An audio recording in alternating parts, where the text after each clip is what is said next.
Hi guys, I am Shakila and today in this video I'll be talking about the most important questions for 10th standard CBSE Social Science, and these will be based mainly upon the new syllabus, that is 2020 to 2021.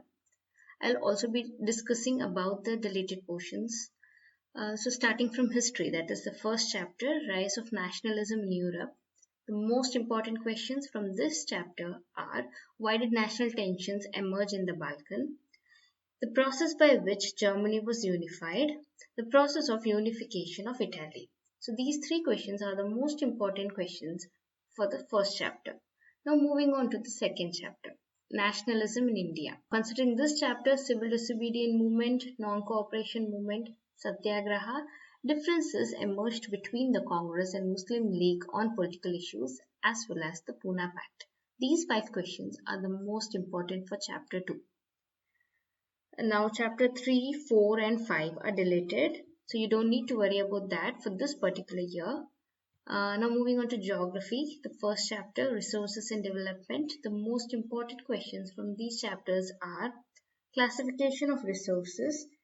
Now this is considered as a most important question, and then we also have this characteristics of Khadar and Bangar. Now these are different types of soils and you need to be thorough with these characteristics.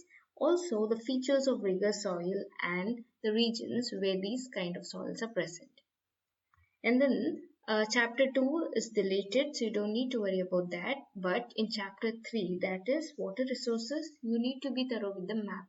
So you're not going to study any questions, but you need to be thorough with the map alone for chapter 3. Now chapter 4, that is agriculture, there are some important questions like 3 cropping seasons of India. That is considered the most important question. Every year there is at least one question from this particular topic. Then sustainable and commercial agricultural difference, agriculture's contribution towards national economy as well as the employment. And then moving on to chapter 5, minerals and energy resources. Again, chapter 5, you just need to be thorough with the map. No theory. And then chapter 6, manufacturing industries. The most important question is, why is iron and steel industry called a basic industry? Importance of jute industry, major problems of cotton textile industry, and large scale as well as small scale industries. Now moving on to chapter 7, lifelines of national economy. Here, different types of roads in India, problems faced by Indian roadways, features of railways in India, pipeline transportation, whereas mass communication is also an important question. Now moving on to political science. The first chapter, power sharing, political problems faced by Belgium, ethical problems of Sri Lanka, and different forms of power sharing in modern democracies. Now these are some of the important questions in chapter 1, political science. Now moving on to chapter 2, that is federalism. You need to know the definition of federalism as well as its features, the major steps taken towards decentralization in 1992. Now these are some of the important questions in chapter 2. Now chapter 3, 4, 5 and 8 have been removed totally from your syllabus, so you don't need to worry about that. Moving on to chapter 6, merits and demerits of multi-party system, political parties' characteristics as well as their functions, and role of opposition party in democracy. There are some important questions. And chapter 7, outcomes of democracy. You need to be thorough with the difference between democracy and dictatorship. Democratic governments are better than its alternatives. Explain this statement. Now, you will not be getting the same statement each time. The statements may vary. So this question is nothing but the merits of democracy. So you have to be thorough with the topic merits of democracy. And then moving on to economics. The first chapter, development.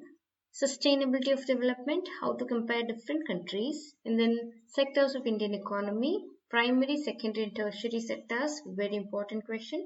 Divisions of sectors as organized and unorganized sectors, how to protect workers in the unorganized sectors, as well as how to create more employment. Now these are important questions in sectors of Indian economy.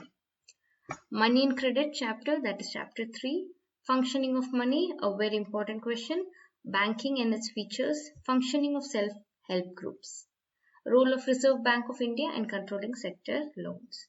And then the last chapter, globalization and Indian economy. impact of globalization in India, liberalization and privatization, impact of World Trade Organization on Indian economy, and MNCs and its functions, which is a very important question. Now, these are some of the most important questions that you have to be thorough when considering your final board exams. So I hope this video was helpful. Thank you.